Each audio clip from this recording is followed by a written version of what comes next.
Ao ver Cristo crucificado, qualquer cidadão judeu teria ido para casa falando não de um sacrifício, mas de uma dolorosa e sangrenta e comum execução romana. Foi bagunçando a ceia pascal que ele ensinou aos apóstolos que aquilo era, sim, na verdade, o seu sacrifício.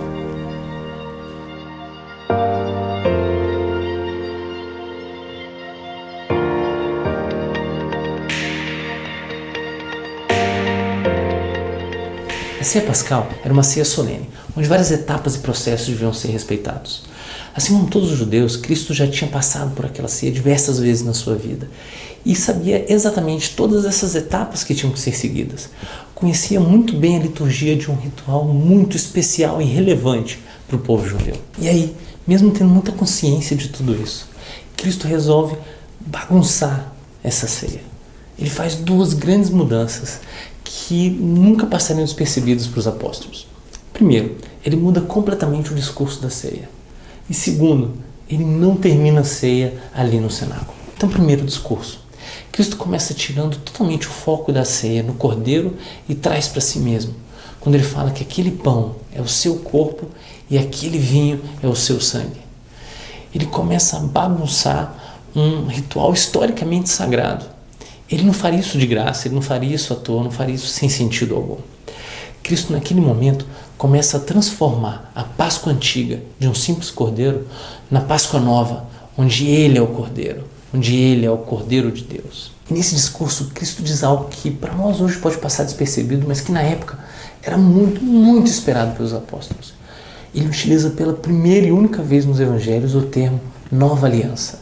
E aqui é essencial dar o devido valor ao termo aliança. A história inteira da Bíblia pode ser dividida e resumida nas alianças crescentes que Deus faz com os homens. E os homens quebrando essas alianças. Então, primeiro a aliança com Adão, um casal. Depois a aliança com Noé, uma família. A aliança com Abraão, uma tribo. A aliança com Moisés, uma nação.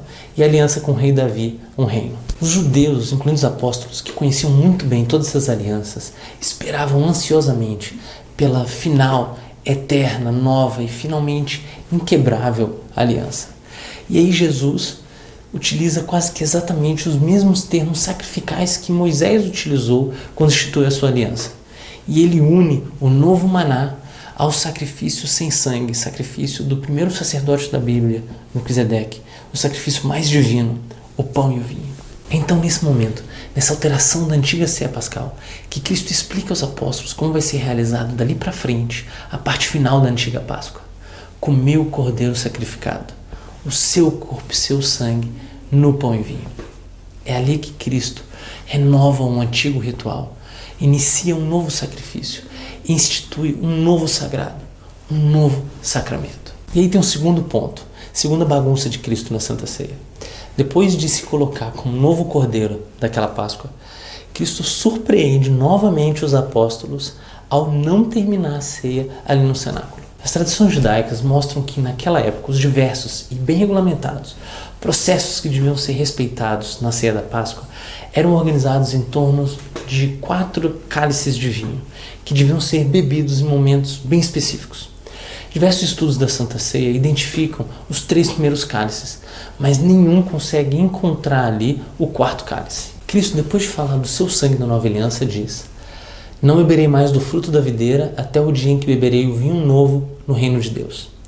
E aí, na sequência, ele e os apóstolos encerram a Santa Ceia cantando salmos e indo para o Monte das Oliveiras. Então veja, não só não há o registro do 4º cálice na ceia, como há o registro de Cristo falando que não vai mais beber vinho naquele momento.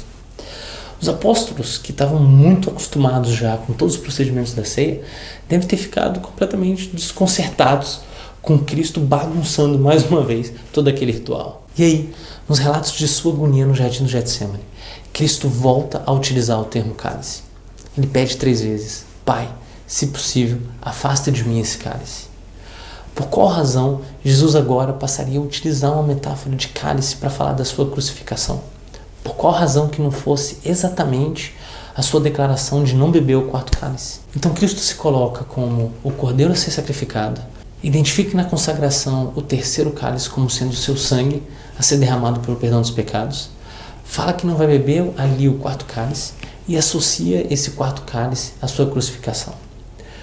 Tudo isso leva a uma seríssima implicação. Quando chegar o momento da nova Páscoa acabar, Cristo vai estar morto. Mais tarde, carregando sua cruz a caminho da crucificação, todo machucado, Cristo, que deve estar morrendo de sede, prova, mas não bebe o que lhe oferecem. Segura tudo até o fim, crucificado, em sua última ação antes de morrer. João registra ela no capítulo 19.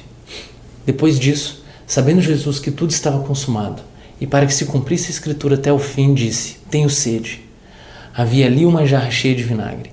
Amarraram num ramo de hisopo uma esponja embebida de vinagre e a levaram à sua boca. Ele tomou o vinagre e disse: está consumado. E, inclinando a cabeça, entregou o espírito. Flagelado, crucificado, a ponto de morrer, usa tudo que sobrou das suas forças para dizer: tenho sede. Como se ele não tivesse com sede há muito tempo. E aí ele toma então o quarto cálice e finalmente encerra o seu sacrifício. Está consumado. A segunda bagunça então, a segunda alteração grande que Cristo faz na ceia pascal é encerrar ela somente com a sua morte. Para os judeus, a crucificação de Cristo foi o mais diferente sacrifício daquela época.